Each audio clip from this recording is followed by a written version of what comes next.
دهه آبشاران در 10 کیلومتری پایتخت تاجیکستان جایگیر است. جلال‌الدین ساکن این دهه میگوید که 3 هفته باز از ساعت 8 صبح تا 6 بیگاه برق ندارند. خانه ها سرد و آنها از روشنایی و تماشای تلویزیون محرومند. وی میگوید که مجبور شدند مثل سالهای پیشینه و زمانی بی‌برقی در آتشدان خوراک پزند. یگون چی نشنیدیم. برق برای کشتگان.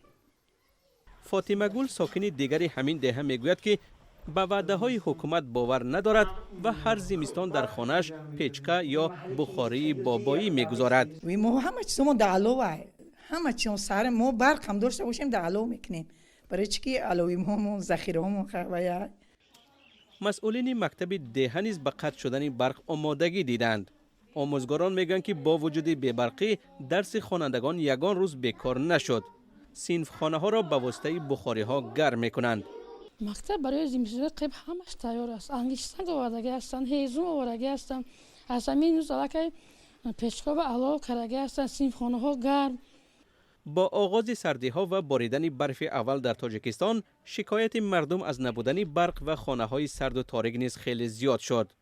مردم زیادی از شهر و نواحی کشور بر رادیوی آزادی زنگ زده و از بی‌برقی نگرانی کردند.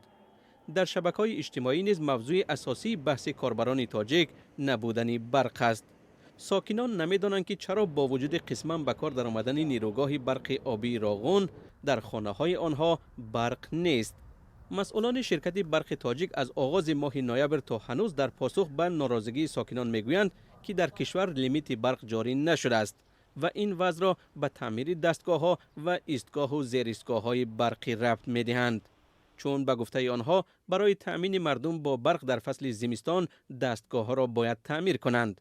در آستانه زمستان تجهیزات‌های کلان برقی همه وقت به تعمیر فرا گرفته می‌شوند. بنابراین یک چند روز ممکن برق زینه به زینه خاموش.